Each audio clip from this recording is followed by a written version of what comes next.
Hi, Gemini. Welcome to Pandora Astrology's monthly horoscope for October 2020. For you, Gemini, this month's themes center around work and community both, and you can get those topics covered in a natal and transit reading. You will find the link for that in our YouTube description below. And now we're going to tell you all about it. We've got Mars activity, Venus activity, Mercury is going to go retrograde, and then also several moons to talk about. So let's get started. Julia, what are your thoughts? Well, Gemini, Mars is retrograde in your 11th house all month. This is the house of friends, this is the house of groups, this is the house of long-term goals. And since Mars has been in this house for a number of months, you should also check out our August and September horoscopes to learn more about how this feels.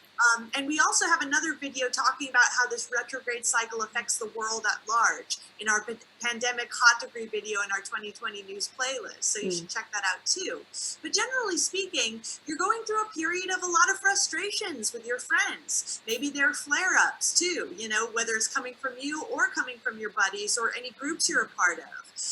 And this also might be a time where you're facing some blockages and frustrations in achieving your long-term goals too, because this is traditionally the house of hopes, wishes, and dreams. Now, Mercury goes retrograde on October 13th in your 6th house. And this is actually the house of Mercury because it represents work, it represents organization through its rulership of Virgo. So you might be a lot less organized in certain areas of your life. And this retrograde cycle might really show you where you might need to kind of like go over your bookkeeping, organize all the little drawers in your kitchen or whatever else, because Mercury retrograde likes to redo things, and this is the house of organization.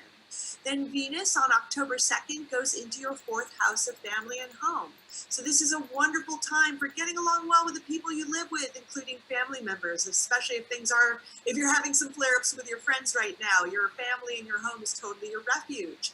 And since Venus is a planet of beauty as well, this could be a really wonderful transit for doing something really beautiful for your home. Maybe buying a few plants, painting a room, putting up some art posters, things like that. We've got 3 moons to talk about.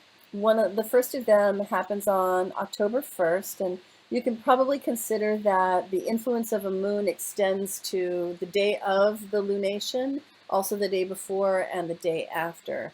The first one is a full moon in Aries, and you can see it right there, and it opposes the sun in Libra right here in the 5th house, falling in your house of community.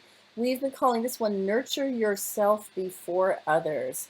There's a little bit of, I think, appropriate selfishness built into this moon, and especially if there's been conflict in your communities, in your friendships, because of this Mars retrograde in the 11th house, this could be a time when you really need to assert yourself and engage in a little well-timed self-care.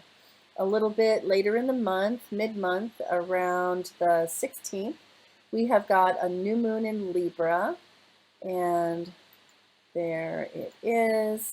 It lands in your 5th house of creation, recreation, and procreation. This is a house of fun, pleasure, and play, of children and playing like a child.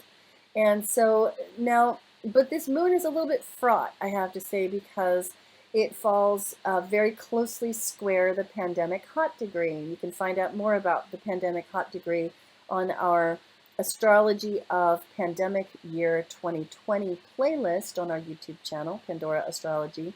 And but suffice it to say that because Jupiter, Pluto, and Saturn all square this moon, and Mars opposes it, well, the name kind of says it all. We've named this moon Dolores Umbridge Saccharine Evil because of the way that it has these like dark, scary, oppressive undertones, but yet on the surface, things could look really sweet. So yeah, this one is going to be an intense one. It can be, the sort of thing you could turn into some pretty powerful creativity, though, landing in your 5th house the way it does.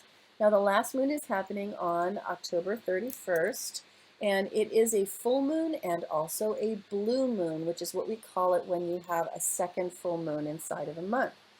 That is happening in the sign of Taurus, which lands in your 12th house of the unconscious, the hidden, the house of the elephant in the living room, if you will. So under a full moon, we've got usually emotions running high.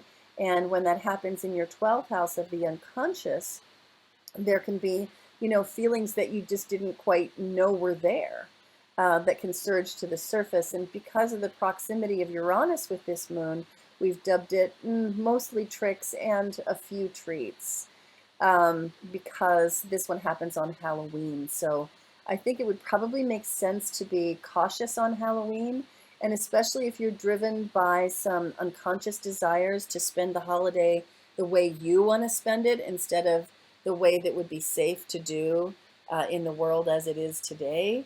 I would really bring in a lot more caution than that if I were you. All right, well, thanks for watching. That's all we have for you today. If you enjoyed this video, please be sure to like, subscribe, um, and uh, and share this video with others in your life that could benefit from this horoscope. We love making horoscopes for you. You can find them on our website at pandoraastrology.com/horoscope. You can also find our monthly horoscope, our monthly forecast there, and you will always find the news of the month aggregated into playlists for your viewing pleasure on our YouTube channel, Pandora Astrology.